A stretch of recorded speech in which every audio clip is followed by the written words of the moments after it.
One of the biggest things holding people back in jiu-jitsu is trying to define their game or trying to like pick a style, right? I think this is really detrimental because you have to realize that whatever your current knowledge level is at, you want to be higher than that. If you're a white belt and you want to be a black belt, you have to assume that someday you're going to have more knowledge than you do, right?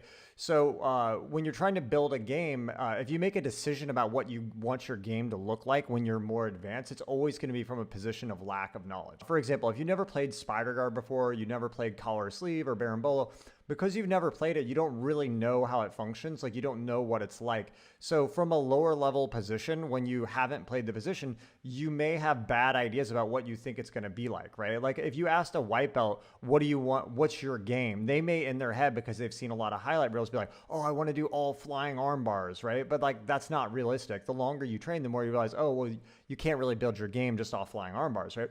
Well, even if you're like at a higher level, if you're like a brown belt or even a black belt and you want to become a higher level black belt, you have to realize in the same way that that white belt like kind of lacks knowledge, so they can't make good decisions about what they want to be good at. It's the same way for us. Like what I think like a crab ride is actually quite different than it actually is when I start working it, right? So instead, I always urge people to try to have the mindset of just learning positions, almost like university or something, right? Just learn positions for the sake of learning positions. As you have more knowledge and you understand how each of these positions function, when you do normal rolling, your game will actually kind of naturally build itself. If you understand how a collar sleeve functions, you understand how a double sleeve functions, how X guard functions, how heel hooks function, then when you're rolling in that, like in a natural way, you'll kind of feel, oh, this is actually available here because it's coming from a position of knowledge, right? So I really urge everyone to, whatever position it is, like try to take time to specific spar from different spots that are new to you so that you develop experience in those. And then you'll find when you're in normal rolls that it actually appears to you more naturally.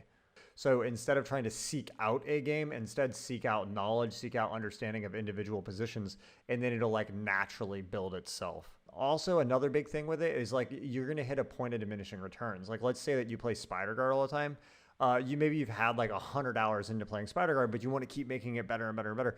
At some point, switching to a new guard, you're going to improve way faster at that because your knowledge gap is so much lower on that you're going to improve way faster. And often what I find is when you switch up the guards that you play for periods of time, you make kind of different connections or you see different patterns within one, and then you'll carry that over into the other, and it kind of stops kind of like a creative like writer's block, if you will, for your positions. Yeah, another thing is just like often like when people make a decision about a position they don't want to play, is that they're kind of doing that based off how they think that position is like. Like someone will look at a position like a berimbolo or spider guard or a single leg guard, and they'll think, oh, it's not my style because like I don't like to move like this. But because they don't play the position, they don't actually understand how it works. So I've had many times that I'm coaching like online clients and they want to work something like setup guard, and then I have them start with like double sleeve and they don't really want to do that. And then after working it for a few weeks, they feel really natural with double sleeve. And then when we start working the position they really wanted to develop,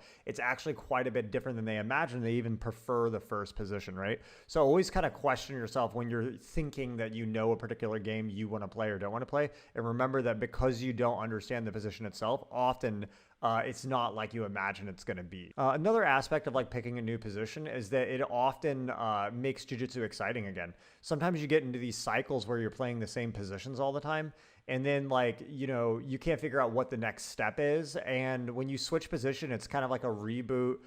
You're new again. It gives you an excuse to lose. Like if you're rolling with a lower belt that you normally beat, if you play a new position, you're probably going to lose some, but because you're working a new position, it kind of drops your ego and challenges you less, and then you make evolutions in it, right? And another big aspect with that is that as you know multiple guards, it's going to become easier and easier for you to start connecting things, right? A lot of the great attacks in jiu-jitsu come when you combine positions, right? When you just play one position, you play collar sleeve.